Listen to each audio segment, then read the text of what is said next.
Welcome to Life Planning 101, brought to you by Kennedy Financial Services of Eastland. Tune in every Monday morning at 8:30 on KATX and KWBY, and again on Saturday morning at 9 on KATX and KWBY as Angela Robinson joins Terry Slavens to share important financial information to help you live life on purpose. Insurance, investments, estate and tax planning, and much more. All covered now on Life Planning 101. Well, a very pleasant good Monday morning, everyone. Welcome into Life Planning 101. Terry Slavens with you, and as always, Angela Kennedy Robinson with us. Good morning, Angela. Good Monday morning. It is quite the week we've got planned out for Life Planning 101. You're going to get hit square between the eyes, just like you always do, right? Great. Great.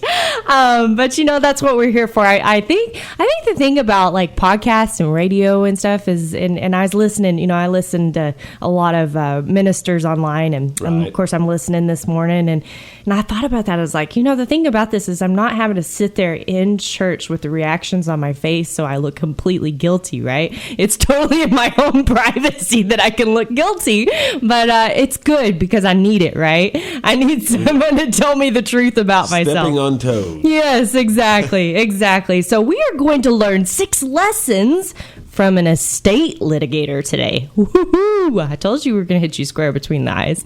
But, we always talk about, right, having good Christmases and Thanksgivings. Right. After you're gone. And, we kind of make that a pun, and we joke about it a little bit on the show. But when we're visiting with people, if we sit down and we're going through our legacy planning process, we actually ask that question. What will Christmases and Thanksgivings be like after you're gone? That's all the things that a lot of people probably don't even think about. They don't think about. And, we often think about the fact that we want to leave this legacy. But will our kids remember us for that legacy, or will they remember us for the messes that we left them? And you got to really think about that, because when I ask this question, and I want to go through this scenario because I want you to pretend that you've answered it. And even if people do answer it, we usually get a pretty quick response. And it's almost always the same. They'll say, oh, yeah, things are going to be great. Our kids get along just fine. And that's almost always the answer. But then we ask another question. We ask this: what plan have you put in place to make sure that your children will have good Christmases and Thanksgivings after you're gone? And most of them say nothing. Most of them say cricket, there's no answer. They kind of look at each other, and then they think, and I go back to a story. This blows my mind. So I actually had a couple I'm sitting down with, and they're telling me that our kids get along fine. There's 3 boys. They get along fine. Everything's going to be great. And then as we get further into the planning process, come to find out neither one of their inheritances were good. Mother, on her side, her 2 brothers still don't speak today because they fought over ranch land. And Dad, on his side, ended up with nothing because he didn't want to have to deal with the fight. Wow. So here they even think that their kids are going to get along. And, I always think about it like this. I give my mother-in-law a really hard time that her boys are completely perfect, right? They've never done anything wrong. You could tell them all about all of Brett's college days, and it doesn't matter. They never happened. Right. That never happened, right? And we always want to think that way about our kids, right? Especially as mothers. We want to think the best of our kids, and we want to think that put them in the best light that we can put them in. Perhaps that's why we all believe that. But you have to really realize that life can happen, right? And it happens in mysterious ways, and you have no idea what life is going to be at the moment when you pass away. Right. There's a reason that I'm looking through jokes today to try to figure out, okay, what can I share to make everybody laugh? Because this is such a stinker of a topic, right? So I'm looking through jokes, and every single one of them is about a will. And where there's a will, there's like a million heirs. And I mean, it's a joke. We say it, but why is the joke there? Because It's reality. It's a reality, right? And so we wish our family to have good Christmases and Thanksgivings after we're gone. I believe that to be true about everybody. We wish that. But there's a famous quote out there, and I'm going to slaughter his name, Antoine de Saint-Exupéry. You have to remember, a goal without a plan is what? Nothing. It's a wish. Right. A goal without a plan is a wish. So we wish this to happen. And it may be our goal, but a wish is all it is. So when we come back on the show, I'm going to share with you 6 lessons an estate litigator tells you need to have in place to make sure that your families have good Christmases and Thanksgivings after you're gone. Segment 2, Life Planning 101. Angela has great stuff in store for us this morning. Yes, 6 lessons learned from an estate litigator. Hit you between the eyes. You keep like giving me this look as soon as I say that, like you're scared to death here. But I want to tell you about a man that actually walked into a bar and he saw his friend sitting at a table and he was drinking by himself. And so he ended up approaching him and said, "You look terrible. What's going on with you?" And so he told him, he said, "Well, my mother died last August and she left me about 25 grand. And then my father died in September and he left me about 90,000. And a friend looked at him and said, "Man, losing 2 parents, I can see why you're so depressed." He said, "Well, that wasn't just it. My aunt died and she left me 15,000. And he says, "Man, 3 close family members in 3 months?" And he says, "Yeah, then this month, absolutely nothing." So, we make jokes about this stuff, right? But this is the reality of it, right? And we talked about the fact of good Christmases and Thanksgivings after you're gone and that things change. And you may have the best kids ever. You may have the kids that they're financially responsible, they're successful on their own accord, they're the best kids ever. But what if one of your kids ended up struggling financially just when you passed? And the other one that was in charge of everything was too busy to get things done in a timely manner. We've seen it happen. Cause problems. Yeah, and they still don't talk today. Okay? What if one of your kids has a spouse that puts pressure on them to squeeze every penny out of the estate that they can? Happens all the time. Yes, it does. We've seen it. And the family still doesn't talk today. How about one of your kids getting kicked in the head by a horse, turning a little crazy? Think it can't happen? We've seen it happen. The family still doesn't talk today. What if one of your kids gets the idea that they were the one who made all the sacrifices, took care of mom when she was getting older, took care of the ranch or the farm or the business, and they felt they were owed more than the other siblings? Maybe they even did some things, moved some things around before mom and dad died. Family still doesn't talk today. What if one of your kids never told you they really don't like your new wife and they don't want her getting anything? Well, it happened and the family still doesn't talk today. Wow. Fellow advisor, this is a couple months ago, told me we owe it to our clients to push back harder when they make bad decisions and we know it. We owe it to our clients to push back harder when they make bad decisions, and we know it. And that's a really tough spot as an advisor. How really much is to push. It really is because, and I will say this, we're big, and this is a good thing for all of our listeners to know, because we're really big on what we call a right fit client. And a right fit client is someone that wants help. Right. If you don't want help, we're not your fit, because we'll tell people, we're going to be honest with you. You may not always like what we have to say, but it is our job to be honest with you. Had a client last week, I literally told him, I said, "My job is to watch out for your rear end." I said, "I'm going to tell you when I see an issue." You're not going to sugarcoat it. No, I'm not going to sugarcoat it. Why else hire one? Right. What's the point, right? And this is the reality of, you haven't lived this experience. How many times are you going to die? Only once. Only once, right? So you haven't lived this experience. So why leave it up to chance, and why try to plan for it alone or not plan for it, which is the same thing as planning. In reality, we forget that sometimes when we don't have a plan, it's having a plan. And, that takes me to a reminder. I looked up this morning that 56% of Americans do not have an estate plan. Okay? So you got 56% of Americans that don't have an estate plan. I would say majority of people that come to us have at least a basic estate plan. But they don't have a plan that secures family Christmases and Thanksgivings. So I'd be willing to bet that just like the wealth in our country, the maybe 1-2% of Americans probably have a plan that secures good Christmases and Thanksgivings after you're gone. Right. Think about that.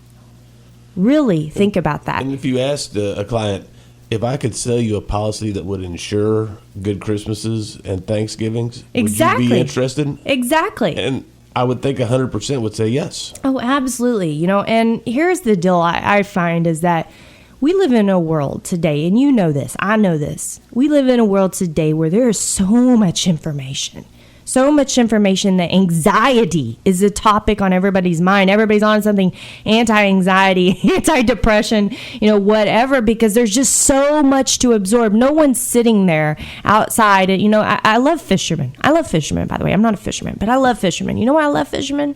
Because you like to eat fish? No, I do like to eat fish. This is true. But I like fishermen because they got it right. They go out and sit in a boat and they do nothing. They let their mind be free. Yes. How often are you doing that?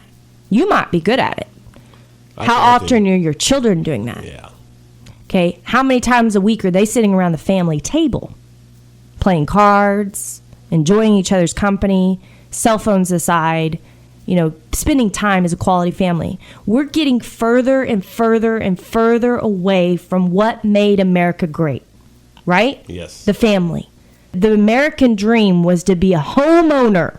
What is a home? Not a house owner. Is it they call it a house owner? No. His American dream was to be a homeowner. What is a home? It's what's inside the building. That's exactly right. And we're getting so far away from that your job, if nothing else, is to be able to make sure that a home is a home when it comes to your family, right? So does that quit just because you run out of air?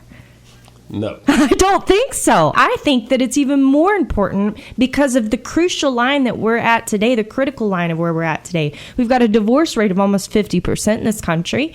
We have so much going on that people don't know between right and wrong. Truthiness, what is that word? I mean, we've talked about that on this show before. So, there's no longer just a truth. There's also truthiness. If you don't like one, you could choose the other, right? Is that really okay? And is that really what you want your family to be enduring after you're gone? So, what do you need to do? What do you need to maybe take a step back and look at? And I believe that there is a reason that people don't have a plan for good Christmases and Thanksgivings. And I believe this because when I get to finding out why people don't, it's almost always the same. There's one issue. There's one hang-up issue. They don't want to talk about. They don't want to address. They don't want to have to face. Pretend it doesn't exist. Yes. And ultimately, what it does is it creates more tragedy once they're gone than it ever would have created had they just done something. Doesn't have to be perfect. Something to make sure it did happen. So when we come back, you're not going to want to miss, as I promised, 6 lessons from an estate litigator right here on Life Planning 101. Final segment, Life Planning 101. This is the good stuff coming up. Yes, and so we're talking about 6 lessons learned from an estate litigator, and we talked a lot about this leading up, and it reminds me of a wife. She was in a car with her husband, and she says, honey, we really should talk about what we're going to do at the end of our life and what we want done, and so we don't put that burden on our children. And he says, well, why should we care? We won't be here. And then she said, well, at least we talked about it. So, this is the extent of most people's estate plan, really. Yes, again, a joke, but why is it a joke? Because it hits home with far too many of us, right? So, don't just take it from us. This is something so cool. So this actually came from an estate litigator who gets paid to fight estate battles, okay? And here's the 6 absolutes that a family has to go through in his book. Number 1, fair is not always equal.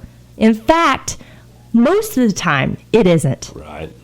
Okay, we like to think we want our children to get everything equal. So we give them a third of the business in which one person is, or one of the kids is actually working in, and he's going to be working for the other two kids. How's that going to work? Not. It's not going to work. Think and again. It's not fair. Right? And it's not fair. So fair doesn't always mean equal, and you can't address it the same. You've got to do things that take care of your children. Clean up your messes. We talked about this. Do you want your children to remember you for you, or remember you for your messes? I was going through again my little cartoons and stuff this morning, and one of them was this guy standing in front of this garage, and it's like packed full of stuff. Like, I mean, you can't even fit a mouse inside of that garage. And he's sitting there with his son next to him, and they're looking, gazing in there. He says, "Someday, son, this will all be yours." Yeah. So, we all have messes in our life, and we need to get them cleaned up, or else we're going to be remembered because of them. Right. Right? Buy cash to solve your problems. We saw this firsthand a few years ago. I say a few years ago. It's been many years ago. Brothers ended up, one got cash, one got a business, one ran out of cash. There wasn't enough cash. They didn't make it fair. They didn't make it fair in valuation.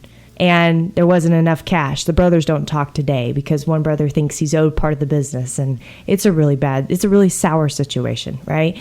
And so, it's always important to think about, is there enough cash? And buying cash is probably one of the best ways you can solve a lot of problems because money talks. Right. Yeah. So life insurance can uncomplicate things easily than anything. And that's what you have to think about. Involve your kids and your other heirs early in planning and in making some of the decisions. Sometimes we hang this all on ourselves to be able to do, and we forget to ask our kids what they really want. We saw that happen to a daughter.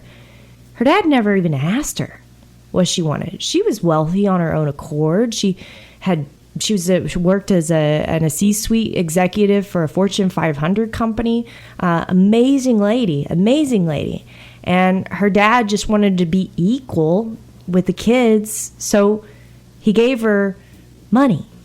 Right. When in reality, what she really wanted was the ranch, because she wanted to be able to retire there. Brother got the ranch, and he sold it.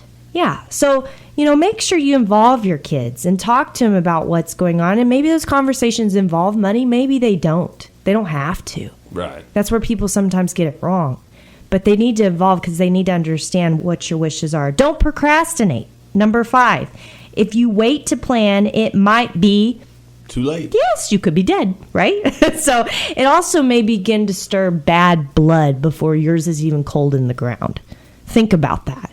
Okay, especially as you get older, especially when you have ranches and family businesses involved, you gotta get something down and what's gonna happen. Don't leave your kids out there on a end of a rope, because I promise you something's gonna start to stir between them because they haven't been talked to, so they're gonna think maybe the other kids are getting talked to. There's gonna be issues there, and then and back to good Christmases and Thanksgivings, and then worst case is you may even lose your kids to that business or that ranch because you failed to communicate with them. Right. So it's really, really important that you do that. And number 6, use your hot air while you still have it. Okay? Some things need explaining. I see it all the time. If I were to ask you, you want to make sure that your grandkids get your money, right? Not the wife of your son. Right. Okay? And maybe if they got remarried, their new kids. Right. You want to make sure your grandkids get your money. Blood. Right? And you may love your daughter-in-law, love her deeply and want her taken care of, but you want your grandkids to get your money, to get your legacy. Okay? This isn't communicated to people. What does it tell the daughter-in-law when she finds out there's no money for her? She's not going to be happy. She's not going to be happy, right? Or was the simple solution buy life insurance on the son so the daughter-in-law is taken care of like you should have done, right? Right. But they didn't do it, right? Because no one knew. No one knew what was happening. And so it's extremely important that you use that hot air and you explain some things that need to be explained. So after we've gone through this, and I mentioned this in the second segment of the show, there's probably one reason why you haven't had a plan. or why you don't have a plan for having good Christmases and Thanksgivings. And most of the time, that reason isn't because you haven't thought about it. I bet you. You've thought about it. Yes. You've thought about it long and hard. You've thought about it to the point of you probably lost sleep over it, is my bet, right? Most of the time, there's a piece of your planning that you can't stomach to address. You can't pick it up enough to be able to figure out what to do with it. And my question to you is, what will happen if you don't It's not going address to it? get better. No, it's not going to get better. And if you're not here, It may what's get going to worse. happen then, right? So, I go back to that old adage that you don't let perfect be the enemy of good, right? And in this case, we're always looking for a perfect scenario. We always want that fairy tale ending for our family. Well, we live in reality. We live through strife and tribulation. I was hearing my minister speak this morning about the fact that we love good movies because there's strife, right? We love good movies because somebody had to get through something, right? But we pray that won't happen to us. But really, they grew through it. They got better because of it. We want better for our kids. We want to teach them how to grow through things so they can be the best that they can be, right? And yet, we do just the opposite of that. So it's kind of a crazy thing to remember. So get in your head that perfect is the enemy of good here. You have to have something that's just good.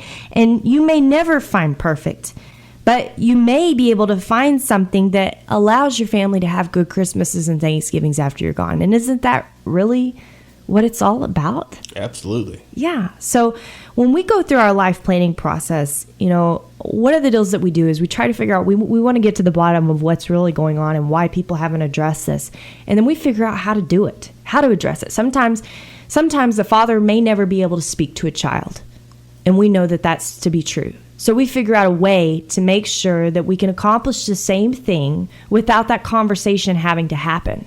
But at least we found a good solution, not no solution, that ended up with a kid not inheriting anything, or not inheriting what they thought they should have, or not getting this, and then they have further daddy issues because they feel like dad didn't love them after all. Right. And that's not the case at all. Dad loved him so much that he didn't want to see him hurt himself because he filled his pockets with cash, right? And we forget that money is money, but money is often, too often, the heart of what is at a family. And that's so backwards, right? The heart of the family should be the legacy. The money should be the tool. And yet we spend thousands and thousands and thousands of dollars over our life protecting what? Our legacy or our money? Our money. Our money! We buy insurance. We go to attorneys. We hire professional tax advisors. You hire us. Whatever, right? You spend all of this money to protect what? Your money. Your money. And what are you wanting to really protect? You should be protecting your legacy. Yeah, you should be protecting your family, the people that you care about most. So preserving that legacy, preserving those good Christmases and Thanksgivings after you're gone. Don't just have a wish. Have a plan. If you don't walk away with anything today, walk away with the idea that you don't have to be perfect in this. Just have something. Have something so you can have a plan. And when someone asks you, do you have a plan in place for good Christmases and Thanksgivings after you're gone? Your answer is yes. My name is Angela Robinson with Kennedy Financial Services, right here in the great town of Eastland, Texas, greatest state, the greatest nation in the world. I believe it every day, and thank the Lord for his favor. We ask God to bless all of our listeners each and every week, and just make sure you tune in each week to Life Planning 101, where you're going to hear all kinds of in-your-face information. Thank you for joining us for Life Planning 101, brought to you by Kennedy Financial Services of Eastland. Tune in every Monday morning at 8:30 on KATX and KWBY, and again on Saturday morning at 9 o'clock on KATX and KWBY for more Life Planning 101. Advisory services offered through Smart Money Group, LLC, a registered investment advisor. Securities offered through Calton & Associates Incorporated, member FINRA SIPC. Kennedy Financial Services Incorporated is an independent of Calton & Associates Incorporated and Smart Money Group, LLC.